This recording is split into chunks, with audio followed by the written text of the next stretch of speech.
সঠিকভাবে আমরা যদি সেই সমস্ত ব্যবহার করি, সেই সমস্ত নিয়ামতকে আমরা যদি গণনা করি, কাউন্টিং করি, লিখে, তারপরেও আমাদের এই 7 সমুদ্রের কালি, পানি যেতে কালি করেছে, কালি শেষ হয়ে যাবে। যতগুলো গাছপালা আল্লাহ পৃথিবীতে দিয়েছেন, বড় থেকে ছোট সমস্ত কিছু কলম বানানোর পরেও আমাদের গাছ কলম বানানোর পরেও শেষ হয়ে যাবে।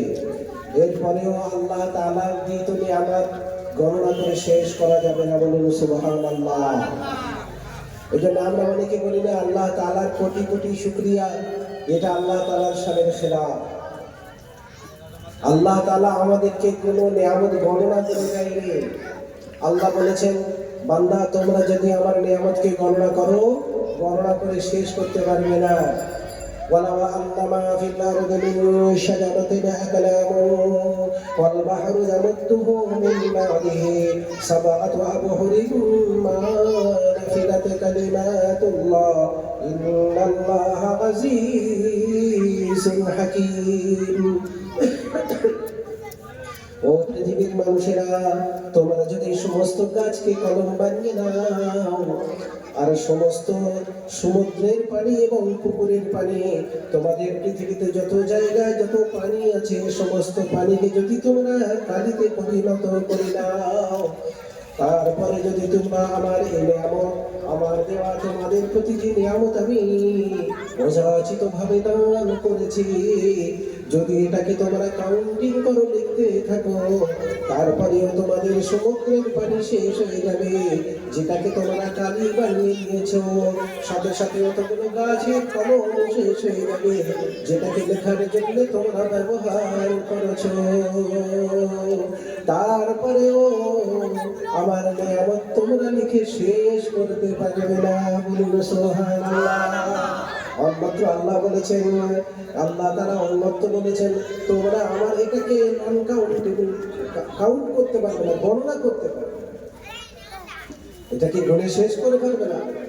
এই জন্য দোস্ত, আল্লাহ তাআলার শানের খেলাফ কোটি কোটি না। এই জন্য আল্লাহ তাআলা যেমন অসংখ্য নিয়ামত দিয়েছেন, ওই ধরনের আল্লাহ তাআলার জন্য অসংখ্য শুকরিয়া। বলুন আলহামদুলিল্লাহ। এটা আল্লাহ তাআলা বলেছেন যে শেষ করতে পারবে না। ওয়াইন তাউদ্দু নি'মাতাল্লাহি লা তুহসুহা। আমরা যখন আল্লাহ তাআলার নিয়ামতের অসংখ্য শুকরিয়া আদায় করব, আল্লাহ তাআলা আমাদের এইভাবে নিয়ামতকে অসংখ্যভাবে বাড়িয়ে দেবেন। সাথে সাথে যে পেয়ারা হাবিব মুহাম্মদুর রাসূলুল্লাহ সাল্লাল্লাহু আলাইহি ওয়াসাল্লাম, যাকে আল্লাহ সৃজন করলে আমি আপনি দুনিয়া দেখতাম না, দুনিয়ার নিয়ামত আমরা ভোগ করতে পারতাম না। না আদম সৃষ্টি হতো, না লৌহ কলম কিছু সৃষ্টি হতো, না পৃথিবীতে কোনো নবী আসতো, না আলো বাতাস আমরা যা কিছু দেখছি কিছুই দেখতে পেতাম না। কবি বলেছেন, পৃথিবী আকাশ যা কিছু প্রকাশ, পৃথিবী আকাশ যা কিছু প্রকাশ, তোমারই কারণ সবারই বিকাশ। সুবহানাল্লাহ। আল্লাহ রাসূলের জন্য সকলে তৈরি দোস্ত। আমি আপনি যা কিছু দেখছি, আমার আপনার অস্তিত্ব যা কিছু রাসূলের কারণেই ঘটেছে। এই জন্যে পৃথিবী আকাশ যা কিছু প্রকাশ, এই তোমারই কারণ সবারই বিকাশ, তোমার কারণে সকলে বিকাশের। তুমি হি বলি হে মুহাম্মদ, সকল বলেন সাল্লাল্লাহু আলাইহি ওয়াসাল্লাম। যে নবীর কারণে অসংখ্য নিয়ামত পেলাম, সেই নবীর জন্য কোটি কোটি দরুদ না, হাজারো হাজারো দরুদ না, কোটি কোটি হাজারো কোটি না, ওই নবীর জন্য অসংখ্য দরুদ ও সালাম। সকলে বলেন সাল্লাল্লাহু আলাইহি ওয়াসাল্লাম। আজকের এই অধ্যক্ষ সভার সম্মানিত সভাপতি, দূর থেকে আগত মুআজ্জাজ উলামায়ে কেরাম ও সামনে উপবিষ্ট আমার এলাকার পরিচিত ঈমানওয়ালা ভাই বোনেরা এবং পর্দার অন্তরালে আমার পর্দানশীল মা ও বোনেরা, আমি সকলকে সর্বপ্রথম আমার সালাম, শ্রদ্ধা, শুভেচ্ছা, ভালোবাসা, স্নেহাশীল জানাচ্ছি যারা শ্রেণীগতভাবে। আজকের এই যে সভা, এই যে মজলিস, কত বড় গুরুত্বপূর্ণ মজলিস। এই মজলিসে যে কি দাম, একটু আগে আপনাদের সামনে অল্প সময় হলেও এই মজলিস সম্পর্কে আপনাদেরকে আমি অবগত করিয়েছি। পুনরায় এই মজলিসে আবার কথা বলার অবকাশ রাখেন। আল্লাহ তাআলা বহুত বড় শুকরিয়া। কোন ভাষায় আল্লাহ তাআলাকে শুকরিয়া জানাবো? আল্লাহ তাআলা এমন একটা দুর্দিন, এমন একটা গুনার প্রতিযোগিতা চলেছে দোস্ত, কি বলবো। এখন সবচেয়ে বড় গুনাহ আর কোনো জায়গায় গিয়ে করতে হয় না। মানুষ যদি মনে করে এখানে বসে বসে গুনাহ করবো, এখানে বসে বসে গুনাহ করবো। মানুষ যদি মনে করে ঘরে শুয়ে শুয়ে গুনাহ করবো, ঘরে শুয়ে শুয়ে গুনাহ করতে হবে। একে আলাদা করে আর ভাবতে হবে না। শয়তান এমন জায়গায় এনে দিয়েছে, জাহান্নাম থেকে বাঁচা বড় কঠিন, খুব কঠিন হয়ে যাবে। হাজারো ওলি সাহেব কেন, লাখো ওলি সাহেব যদি ওয়াজ করে যায় না, আর যদি ভেতরের অবস্থা আপনার তৈরি না হয়, আল্লাহর কসম করে বলছি গোনা থেকে বাঁচতে পারবে না। সেটার বাক্স হলো এটা, শয়তানের বাক্স এটা, জাহান্নাম এটা। বর্তমান জাহান্নাম তো মোবাইল হাতে ধরিয়ে দিয়েছে। এর থেকে বাঁচতে গেলে না, ভেতরের তাকওয়া দরকার, ঈমানের দরকার। এছাড়া বাঁচতে পারবেন না, যে কোনো ভাবে গোনা হয়ে যাবে। সবচেয়ে বড় জিনিস এই মোবাইলের কারণে ফাহিশ কথা শয়তান বলে। আপনি কানে মোবাইল দিয়ে বসে আছেন, আপনার একজন কেউ পরিচিত ফোন করলো, আপনার কাছে কিছু লেনদেন মামলা আছে, জিজ্ঞেস করছে ভাই বাড়ি আছো? ঘরে শুয়ে শুয়ে টাটকা মিথ্যা কথা বলছে, না আমি বাড়ি নেই, আমি অন্য জায়গায়। ঠিক বলছি না? বলছি মিথ্যাবাদী, এটা ঈমানওয়ালার শিকার। ঈমানওয়ালা কখনো মিথ্যা কথা বলতে পারে? তাহলে আমানত কি? আল্লাহ বলেছেন ইয়া আইয়ুহাল্লাযীনা আমানু লা তাখুনুল্লাহা ওয়া রাসূলা ওয়া তাখুনু আমানাতিকুম। তোমরা আমার আমানতের খেয়ানত করো না। তাই ঈমানওয়ালা মিথ্যা কথা বলতে পারে না। মিথ্যা কথা বলা মুনাফিকের কাজ। কার কাজ? এই কানে টাটকা দিয়ে বলছে, কি বলছে? যে না আমি ঘরে। আবার যদি নিজে না বলে, নিজের বাচ্চার কাছে ধরিয়ে দিয়ে বলছে, বলে দে আব্বা ঘরে নেই। অথচ ওই বাচ্চাকে বসে ও নিজে পড়াচ্ছে। কি পড়াচ্ছে? ওই বাচ্চাকে লিখে দিয়েছে, বলেছে সত্য মানুষকে মুক্তি দেয়, মিথ্যা মানুষকে ধ্বংস করে। ও বাচ্চাকে পড়াচ্ছে। আর ফোন আসার পরে ওই বাচ্চা হাতে ধরিয়ে দিয়ে বলছে, বলে দে আব্বা ঘরে নেই। বাচ্চা বলছে আব্বা একটু আগে তুমি লিখে দিলে যে মিথ্যা মানুষকে মুক্তি দেয়, আমাকে পড়াচ্ছ, আর সত্য মানুষকে ধ্বংস করে, আর তুমি এখানে টাটকা মিথ্যা কথা তুমি নিজে আমাকে বলতে বলছো। বলে ও তো তুই পড়ছি, বলা আর পড়া অনেক পাঠ। আমাদের ঈমান মানা এনেছে, ইরাতে কি হয়েছে? ও বললে কোনো অসুবিধা নেই। বলেন এগুলো আমাদের ঈমানিয়াতের হাল। এটা বাঁচবে কখন? যখন মানুষের ভিতরে তাকওয়া আসবে। এই কথাটা কেউ যদি না শোনে, কে শুনলো? আল্লাহ শুনলো। হাদিসের মধ্যে এসছে, আল্লাহ রাসূলকে জিজ্ঞাসা করা হলো, ইয়া রাসূলুল্লাহ, ঈমানওয়ালা কাপুরুষ হতে পারে? তো আল্লাহ রাসূল বললেন, হ্যাঁ কাপুরুষ হতে পারে। সাহস না থাকার কারণে এই কাপুরুষ হতে পারে। তো বললো এ কৃপণ হতে পারে? বললো হ্যাঁ, মালের মহব্বত কখনো কখনো ঈমানওয়ালার ভেতর ঢুকে গিয়ে এ কৃপণ হতে পারে, দান নাও করতে পারে। আমরা অনেকে দেখবেন ঈমানওয়ালা দান করতে পারি না, কিন্তু ঈমানওয়ালা তো যাকাত দিতে। তো আমরা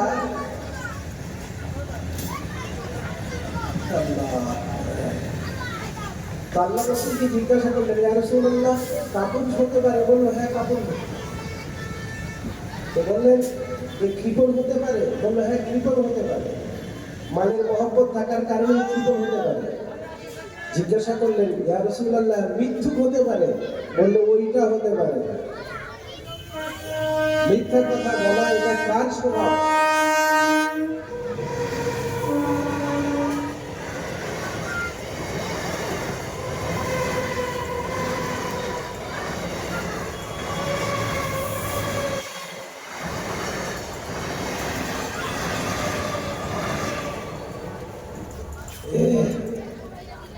এই মিথ্যা কথা বলা হলো মুনাফিকের সিফাত।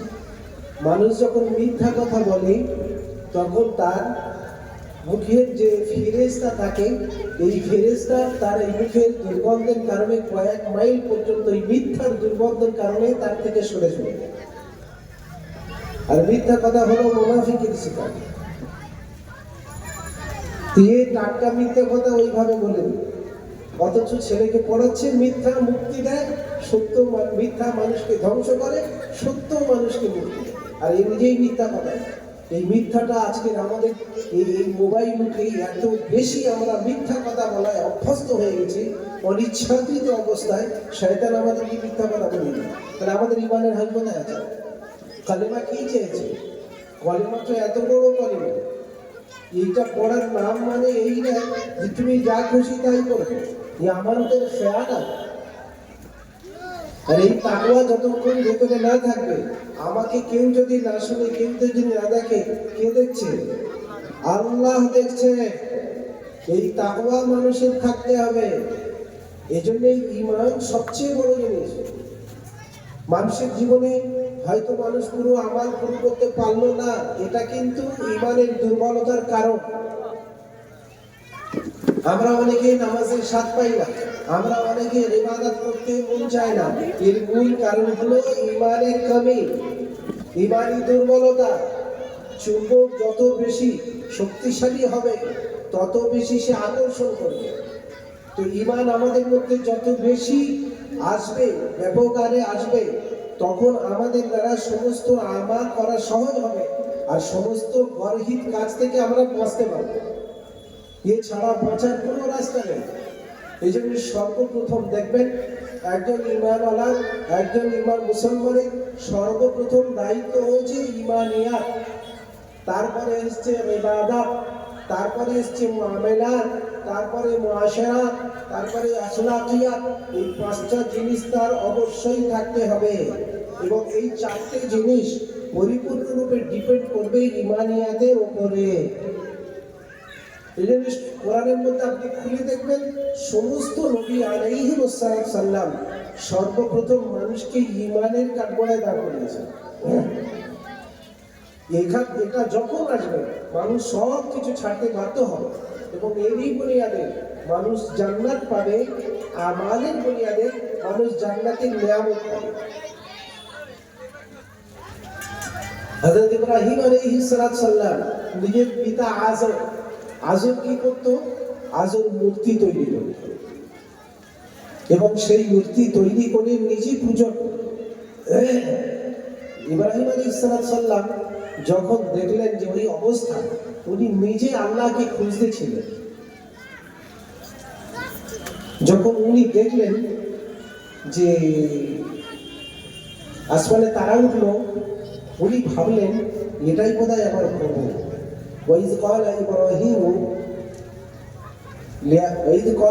যখন দেখলো, ইব্রাহিম লিআবিহি আযর আতাত্তাখিযু আসনামান আলিহা ইন্নী আরাকা ওয়া কওমাকা ফী দালালিন মুবিন ওয়া কাযালিকা নুরি ইব্রাহিমা মালাকুতাস সামাওয়াতি ওয়াল আরদ। যখন উনি দেখলেন যে আসমানের ভিতরে এই সমস্ত হয়েছে, উনি তখন বললেন যে এটা বোধহয় আমার রব। কিন্তু এরা যখন আস্তে আস্তে মলিন হয়ে গেল, মুছে গেল, উনি বললেন এর রব হতে পারে না। ফির যখন দেখবেন ফালাম্মা রাআল কমারা বাযিগান ক্বালা হাযা রাব্বী, ফির যখন দেখলেন চাঁদ উঠেছে, তো ভাবছি মনে হয় এটাই বোধহয় আমার রব হবে, কারণ ওর থেকে এর আলো বেশি। তো সেও যখন তার সময়ে তার জ্যোতি সে বাকি রাখতে পারলো না, সে যখন নিজে নিষ্প্রভ হয়ে গেল, মলিন হয়ে গেল, মুছে গেল, তো উনি বললেন না, এই আমার প্রভু হতে পারে না। ফির যখন দেখলেন ফালাম্মা রাআ শামসা বাযিগাতান ক্বালা হাযা রাব্বী হাযা আকবার, ফির যখন দেখলেন যে না, সূর্য যখন উঠেছে সকালবেলা, সবগুলো মুছে গেল, না চাঁদ আছে, না তারা আছে, না অন্য কিছু আছে, ভাবলেন এটাই বোধহয় রব, হাযা আকবার, এটাই বড় আল্লাহ। তো এটাও যখন কালের গতিতে টিকতে পারলো না, তখন উনি বললেন যে এরা কেউ রব হতে পারে না, নিশ্চিত এদের পেছনে যিনি এদেরকে পরিচালনা করছেন, তিনি হলেন আমার রব। কারণ আল্লাহকে খুঁজেছে। এই জন্য দোস্ত, আল্লাহকে পাওয়ার পেছনে মেহনত করতে হবে। কি করতে হবে? আপনি হাত করে পেয়ে যাবেন, আল্লাহ আপনাকে বুঝিয়ে দেবেন না, অত সহজ না। ইমান এত সহজে আসে না দোস্ত। এ কোনো গাছের ফল না। এই বস্তা চিনি না বলে আপনাকে গালে ঢেলে দেবে। এ কোনো রোগের ট্যাবলেট না, ক্যাপসুল না, আপনাকে খাইয়ে দেবে। হ্যাঁ, তো উনি খুঁজতে খুঁজতে জায়গায় এসছেন। উনি বললেন, ফালাম্মা রাআ আশ-শামসা বাযিগাতান ক্বালা হাযা রাব্বি হাযা আকবার ফালাম্মা আফালা ক্বালা লা ইন লাম ইয়াহদিনি রাব্বি লা আকুনান্না মিনাল কওমিয যালিমিন। এ হতে পারে না। উনি তারপরে বললেন যে না না না, আমি এদের সকলের থেকে মুখ ফিরিয়ে নিলাম। কারণ এতক্ষণ এদের পিছনে ছুটেছিলাম। এরা রব না, এরা রব হতে পারে না।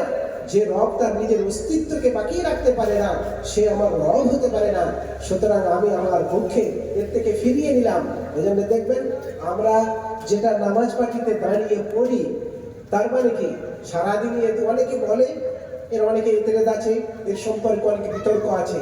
বিতর্ক যাই থাক, আপনি যখন দাঁড়িয়ে এটা পড়ছেন, তার মানে কি সারাদিনই যে শয়তানি ওয়াসওয়াসা আপনাকে শয়তান দিয়ে এদিক ওদিক করে ইমানের এদিক ওদিক করিয়ে দিয়েছে, এদিকে ইমান টলে দিয়েছে, ওদিকে ইমানে বোঝা দিয়েছে, ইমানে বাঁকা করিয়ে দিয়েছে, ইমানে পোকা লাগিয়ে দিয়েছে, নানা রকম কাজের মাধ্যমে আল্লাহকে নারাজি করিয়েছি। ইশারাতান হয়তো শিরকে খাফি হয়ে গেছে। এই জন্য আমরা নামাজের পাটিতে দাঁড়িয়ে এটা পড়াই, ইন্নী ওয়াজ্জাহতু বলেন ওয়াজহিয়া লিল্লাযী। হ্যাঁ, ইব্রাহিম আলাইহিস সালামের দোয়া অত সহজ না। তুই ইব্রাহিম পড়েছ, আমার কি? ইব্রাহিম তো আমার নবী না। ইব্রাহিম তোমার নবী না হতে পারে। ইব্রাহিমের ঘটনা আল্লাহ কেন দিয়েছেন? ইন্না ফী যালিকা লাআয়া ওয়া মা কানা আকসারুহুম মুমিনিন। এটাই ছিল তোমাদের জন্য নিদর্শন। আমি এই জন্য দিয়েছি, এই দেখে তোমরা শিখবে। এটাও তোমরা আমার কাছে স্বীকারোক্তি করবে। আল্লাহ না না না না, সারাদিন যেভাবে বেঈমানি কাজ করে ফেলেছি, বেদিনী কাজ করে ফেলেছি, আপনাকে নারাজ করে ফেলেছি আল্লাহ, এখন আপনার দরবারে এসেছি, অথচ এতটুকু তো স্বীকারোক্তি দিচ্ছি। আল্লাহ যত বান্দা হই না কেন, তবু আপনার বান্দা। আল্লাহ দাঁড়িয়ে এটা তো অন্তত বলছি, ইন্নী ওয়াজ্জাহতু ওয়াজহিয়া লিল্লাযী ফাতারাস সামাওয়াতি ওয়াল আরদা হানিফা ওয়া মা আনা মিনাল মুশরিকিন। আমি তো ওই সমস্ত জিনিস থেকে মুখ ফিরিয়ে নিচ্ছি যাদেরকে আমি রব ভেবেছিলাম, যাদেরকে আমার পালন কর্তা ভেবেছিলাম, যাদের কাছে গিয়ে ধর্ণা দিয়েছি। আসলে উচিত ছিল তো আপনার দরবারে ধর্ণা দেওয়া, আল্লাহ দিতে পারিনি। সেজন্য ইন্নী ওয়াজ্জাহতু ওয়াজহিয়া লিল্লাযী, আমি আপনার দিকে মুতাওয়াজ্জা হচ্ছি, এই সমস্ত জিনিস থেকে মুনকাতা হয়ে, কেটে আলাদা হয়ে, অস্বীকার করে আপনার দিকে ফিরছি। এবং ওয়া মা আনা মিনাল মুশরিকিন, আমি মুশরিকদের অন্তর্গত নই। আল্লাহকে খুঁজেছে দোস্ত। কে খুঁজেছে? নবী খুঁজেছে। এরপরেও ইব্রাহিম আলাইহিস সালামকে যখন নবুয়ত দেওয়া হলো, তারপরে আপনারা সকলেই জানেন নবীকে কত রকম পরীক্ষা করা হয়েছে। কত সহজে নবী বললেন আল্লাহকে, এই কথা কেন বলছি? আপনারা ভাববেন এই ঘরে বসে বসে ইমানওয়ালা হয়ে যাব, আপনারা ভাববেন এই কলমা পড়িস বলে ইমানওয়ালা হয়ে যাব। এত সহজ জিনিস না দোস্ত। যদি তা হতো, নবীরা ঘরে বসে বসে আল্লাহকে বললেই হয়ে যেত, নবীদেরও এই ব্যাপারে মেহনত করতে হতো না। এত সহজ না দোস্ত। ভাববেন না এটা না, গোটা পৃথিবীতে আজ ইমানের মেহনত হচ্ছে মূল কারণ। এটা মেহনত ছাড়া যেটা মানুষ পায়, এটা মানুষের কাছে কোনো কদর থাকে না, সে যত বড় জিনিস হোক না কেন। আমাদের গ্রামে একটা কথা প্রচলন আছে, দেখবেন বাপের কেনা শাল দিয়ে ছেলের কেনা জুতো মোচা সহ। এর কারণ হলো এ কষ্ট করে জুতো কিনেছে, অথচ এ জানে না ওই শালটার কত দাম। বাপের কষ্ট করা পয়সায় শাল কিনেছে, এই জন্য বুঝে আসে না, ওটা বাপের বুঝে এসছে। কিন্তু এ কষ্ট করে জুতো কিনেছে, এই জন্য বুঝে এসছে। এই জন্য জুতোই কাদা লাগলে ওর কলিজায় কাদা লেগেছে, ওই জন্য ওই শাল দিয়েও জুতো মুছেছে। কিন্তু ওই শাল দিয়ে যখন জুতো মুছেছে না, বাপের কলিজায় পাথর গেঁথে গেছে। পিরেক না, পাথর গেঁথেছে। তো সহজ না। কেন? মেহনত। এই জন্য কদর উসকি না হতি হয় जो मुंह से मिले, कदर उसकी होती है जो दुख से मिले। তো যে জিনিসটা মানুষ কষ্ট করে উপার্জন করে, মানুষের কাছে তার মূল্য থাকে। সুতরাং দোস্ত, ইমানের ব্যাপারে শুধু সাহাবারা না, নবীদেরকেও ঈমান শেখার জন্য মেহনত করতে হয়েছে। অথচ নবীরা আল্লাহকে বলতে পারতো, আল্লাহ আমাকে দিয়ে দেন, আমি শিখিনি, আমি কষ্ট করতে পারবো না, যথেষ্ট ছিল। কিন্তু না, ওই ইব্রাহিম আলাইহিস সালাম আল্লাহকে বললেন, ওয়াইদ ক্বালা ইব্রাহিম رب أرني كيف تحيي الموتى قال أولم تؤمن قال بلى ولكن ليطمئن قلبي قال فخذ أربعة من الطير فصرهن إليك ثم جعل على كل جبل منهن جزءا ثم يأتينك سعيا। আমার ভাইরা, যখন ইব্রাহিম আলাইহিস সালাম ওই নবী আল্লাহ তাআলাকে বললেন, আল্লাহ আপনি কিভাবে মৃতকে জিন্দা করেন, আপনি আমাকে দেখান। ইব্রাহিম সাল্লাল্লাহু বলতে পারতো, আল্লাহ বলতে পারছেন ঠিক আছে কেন বসুন, আমি দেখাচ্ছি। এ কথা বললেন না। আল্লাহ তাআলা বললেন, হ্যাঁ তুমি দেখতে চাও, এটা তোমার বিশ্বাস হয় না? ক্বালা আলাম তুমিন, তুমি এটা বিশ্বাস করো না? বললেন না, আমি বিশ্বাস করি। ক্বালু বালা, আমি অবশ্যই বিশ্বাস করি, কিন্তু কেন? ওয়ালাকিন লিয়াতমাইন্না কলবি, আমি যে ঈমান এনেছি, আমি দেখার পরে আমার কলবের মধ্যে, আমার অন্তরের মধ্যে আমি ইতমিনান পেয়ে যাব। কি পেয়ে যাব? ইতমিনান পেয়ে যাব। তো নবী যখন এই কথা বললেন আল্লাহকে, আল্লাহ তো বলতে পারছেন যে ঠিক আছে এখানে বসে থাকো, আমি দেখছি। আল্লাহ বললেন, ইব্রাহিম শোনো, এইভাবে ঈমান শেখা যাবে না, আমি তো পারলে আমার কুদরতে সব করে দিতে পারি।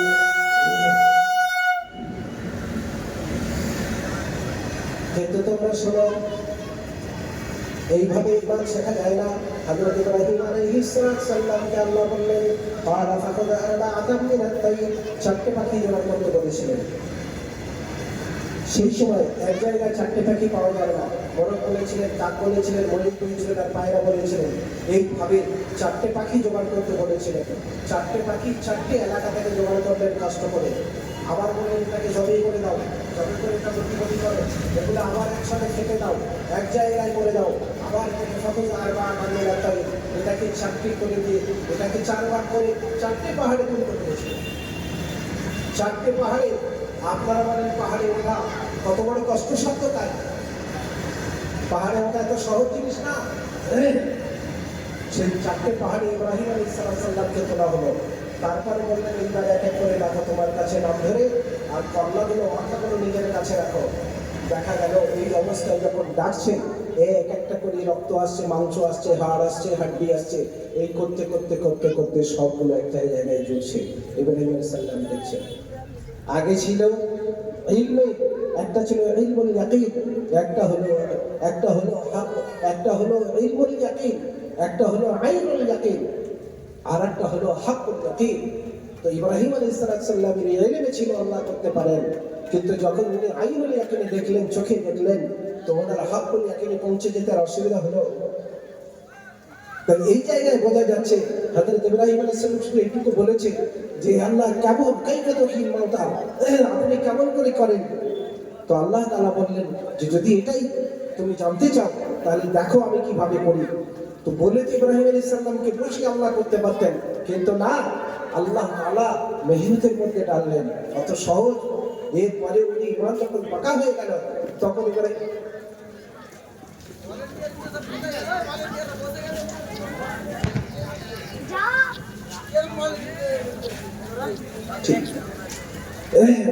কথা বলে শেষ করছি। প্রশ্ন হলো এই দোস্ত, হযরত ইব্রাহিম আলাইহিস সালামকে আল্লাহ তাআলা যখন এই অবস্থায় আনলেন, আনার পরে হযরত ইব্রাহিম আলাইহিস সালাম আল্লাহ তাআলা এই যে কথা হযরত ইব্রাহিম আলাইহিস সালামকে আল্লাহ তাআলা বলার পরে আল্লাহ তাআলা যখন দেখলেন, ওইভাবে দেখালেন, হযরত ইব্রাহিম সাল্লামের ঈমান পরিপূর্ণ হয়ে গেল। এরপরে ইব্রাহিম সাল্লামের লম্বা কথা নিয়েছেন। তারপরে ইব্রাহিম সাল্লাম যখন আগুন পাকা হয়ে গেল, ঈমান যখন ওই অবস্থায়, এই নবীদের ঈমানের কোনো ব্যাপার না, তো দেখার কারণে কেন বলেছিলেন আমি আমার কলবে মুতমাইন হয়ে যাই, এজন্য দেখিয়েছিলেন। এরপরে যখন যত রকম পরীক্ষা এসছে, কারণ পরীক্ষায় তিনি মুতাআসসির হননি, এমনকি ফেরেশতা এসছে, বলল আল্লাহ আমাকে যদি আগুনে ফেলে যদি করতে চায় তারপরে ওই হবে। এই জন্য আগুনে ফেলার পরেও ইব্রাহিম আলাইহিস সালামকে আল্লাহ তাআলা তার ভেতরে সবচেয়ে আরামের বাগিচা হিসাবে, সবচেয়ে আল্লাহ তাআলা আরাম এবং আনন্দদায়ক জায়গা ওই আগুনের ভিতরেই আল্লাহ তাআলা করিয়েছিলেন। হযরত ইব্রাহিম আলাইহিস সালামকে জিজ্ঞাসা করা হতো আপনার জীবনে সবচেয়ে সুন্দরময় সময় কোনটা ছিল, উনি বললেন যখন আল্লাহ তাআলা আগুনে ফেলে দিয়েছিলেন। আমার ভাইরা, এইজন্য ঈমান যখন পাকা হয়ে যাবে না, তখন যত রকমের অশুভ শক্তি যা কিছু আসবে, তখন তার ভেতরেও আল্লাহ তাআলার দিকে ঝোঁকা এবং জীবনের যুগে সেই জায়গায় যাওয়া আমার আপনার পক্ষে কোনো অসুবিধা হবে না। এই জন্য ঈমান শিখতে হয়। ইব্রাহিম সাল্লাম নিজে যেমন ঈমান শিখেছেন, তেমন নিজের পিতাকে ঈমানের দাওয়াত দিয়ে ঈমানের দিকে ডেকেছেন। এই কথা বলে শেষ করে দিই। হযরত ইব্রাহিম আলাইহিস সালাম নিজের পিতাকে ওইভাবে কয়েকবার দাওয়াত দিয়েছে। শেষে যখন ইব্রাহিম আলাইহিস সালাম যখন নিজের পিতাকে দাওয়াত দেওয়ার পরে হয়নি, বলল ক্বাল আরাগিবুন আনতা আন আলিহাতি ইয়া ইব্রাহিম লা ইল্লাম তানতাহি লা আরজুমান্নাকা ওয়াহজুরনি মালিয়া। আমি তোমাকে পাথর মেরে শেষ করে দেবো, আমার সামনে কিন্তু সরে যাও।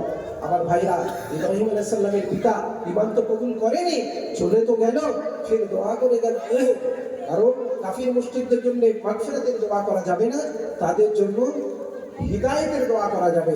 কিন্তু যেদিন কিয়ামত কায়েম হয়ে যাবে না, ইব্রাহিম সাল্লাম দেখতে পাবে, নিজের পিতা দেখতে পাবে, ওই আযব দেখতে পাবে, বলবে আমার পুত্র আমি ঈমান আনছি। আল্লাহর কাছে বলো, আল্লাহর কাছে বলার কোনো সুযোগ থাকবে না। আল্লাহ সেদিন বলবেন আল ইয়াউমা তুজজা কুল্লু নাফসিন বিমা কাসাবাত লা যুলমাল ইয়াউম ইন্নাল্লাহ।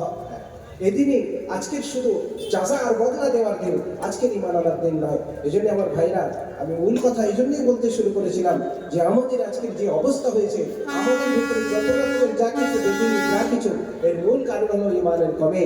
এজন্য ঈমান আমাদেরকে আনার পরে ঈমানের পিছনে বহুত পর্যন্ত মেহনত করে ঈমানকে বাড়িয়ে বাড়িয়ে বাঁচিয়ে আমাদেরকে নিয়ে যেতে হবে।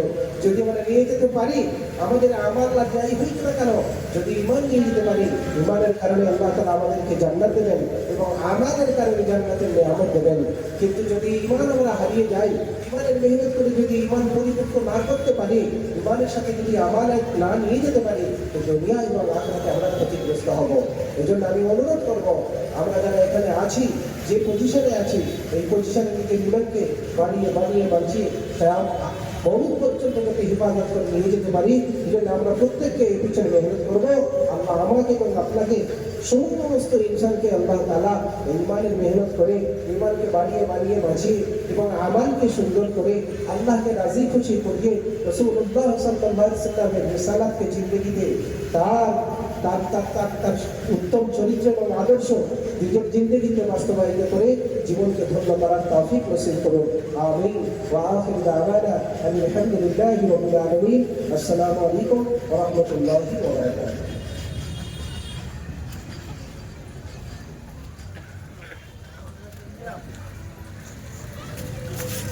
আসসালামু আলাইকুম ওয়া রাহমাতুল্লাহি ওয়া বারাকাতুহু। এখন আপনাদের সামনে নসিহত করতে আছেন হযরত মাওলানা গোলাম মুর্তজা সাহেব। নসিহত করবেন খুশি সংবাদ আলহাজ মাওলানা জান্নাত আলী সাহেব, তিনি এসে গেছেন। মাওলানা আশরাফ আলী সাহেব, তিনি প্রায় কাছাকাছি এসে গেছেন।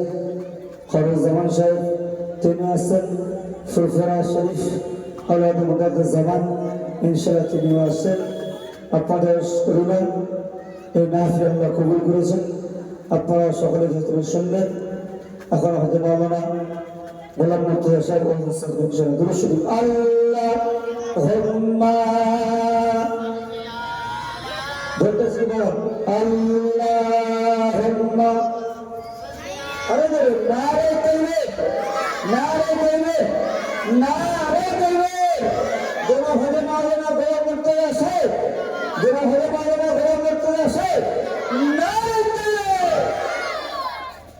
ওই বস মজা কেন আছে না, এটা বলতে হবে।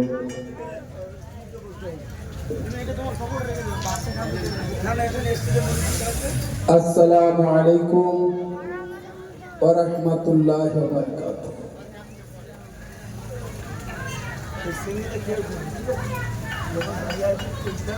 আউযু বিল্লাহি মিনাশ শাইতানির রাজীম।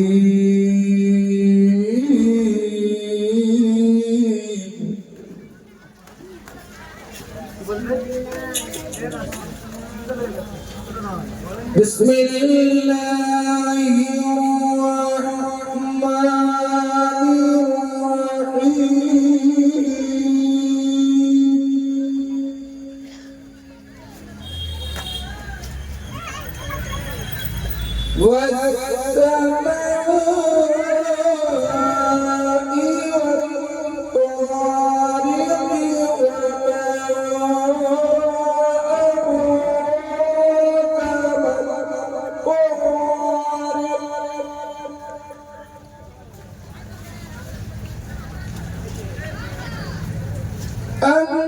Incoming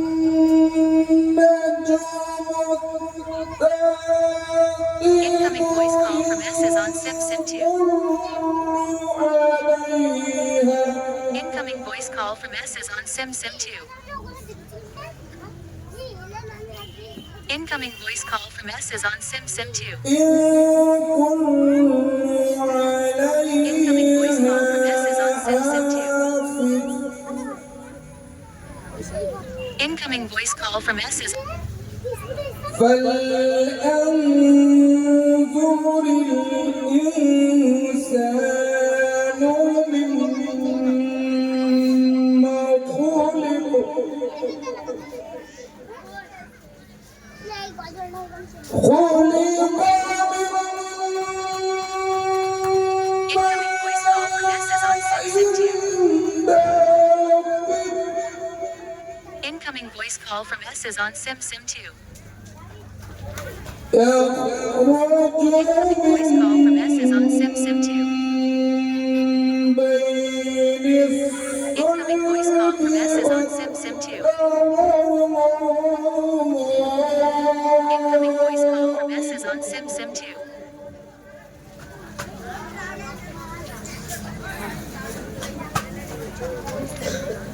صدق الله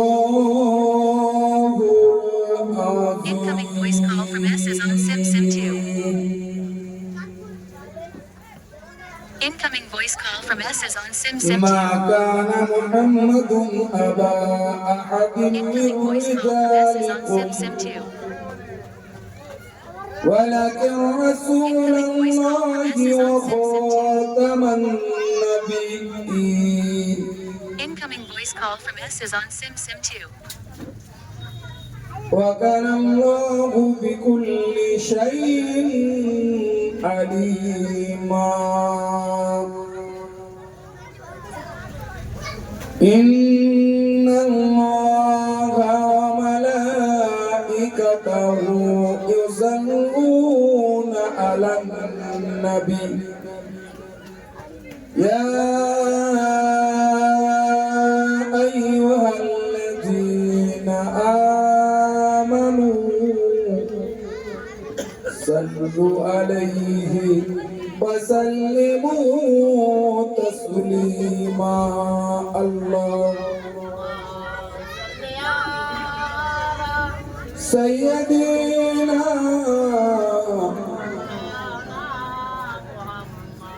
وعلى آله. Incoming voice call from S is on Sim Sim 2. Incoming voice. পড়ি পড়ি করে নামাজ পড়া তো আর হলো না কবরে যারা শুয়ে আছে তাদের তো পায় না আল্লাহুম্মা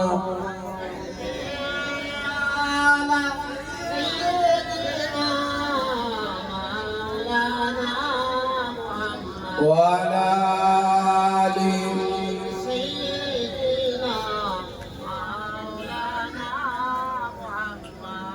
رسول الله حبيب الله মিষ্টি মধুর নাম ওই নামের উপর করেন দরুদ যারা কামেল মুসলমান আল্লাহুম্মা সাল্লি আলা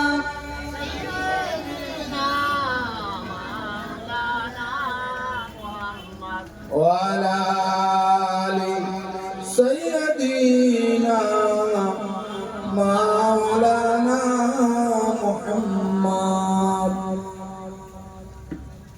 কোথায় ছিলে কোথায় এলে এখানে রইবে না কবর মাঝে একা যাবে সঙ্গে কেহ যাবে না আল্লাহুম্মা সাল্লি আলা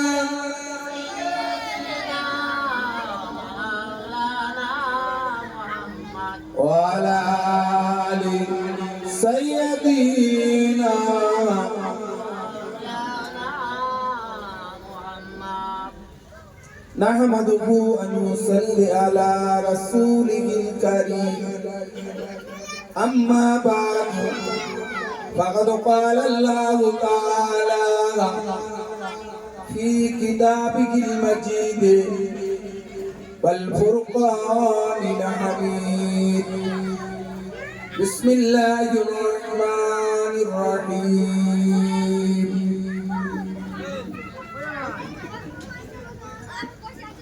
وما أرسلناك إلا رحمة للعالمين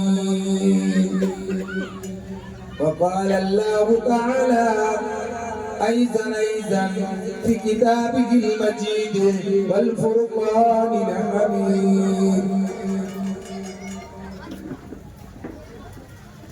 ألم نجعل له عينين ولسانا وشفتين وهديناه النجدين وقال الله تعالى أيضا في كتابه المجيد والفرقان الحميد يا أيها الذين آمنوا فاغسلوا وجوهكم وأيديكم وامسحوا برؤوسكم وأرجلكم إلى الكعبين إلى آخر آية. وقال النبي صلى الله عليه وسلم الدنيا مجرة الآخرة. وقال النبي صلى الله عليه وسلم أنا سيد ولد آدم يوم القيامة.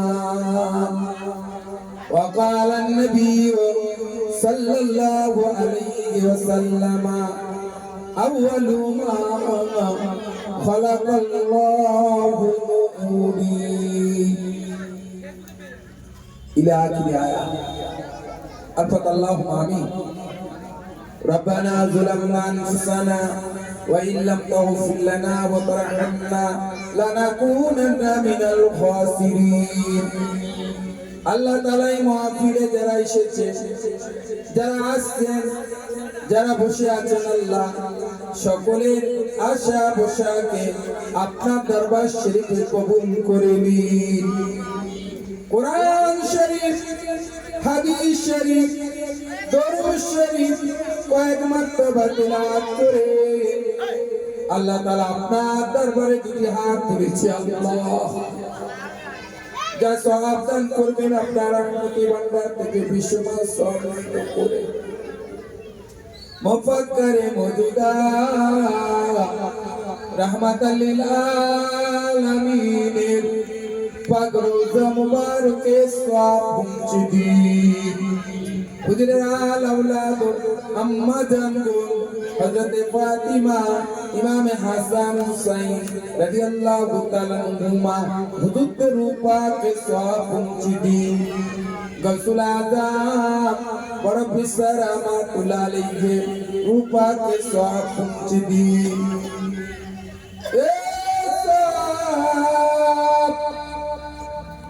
हिंदुस्तान बादशाह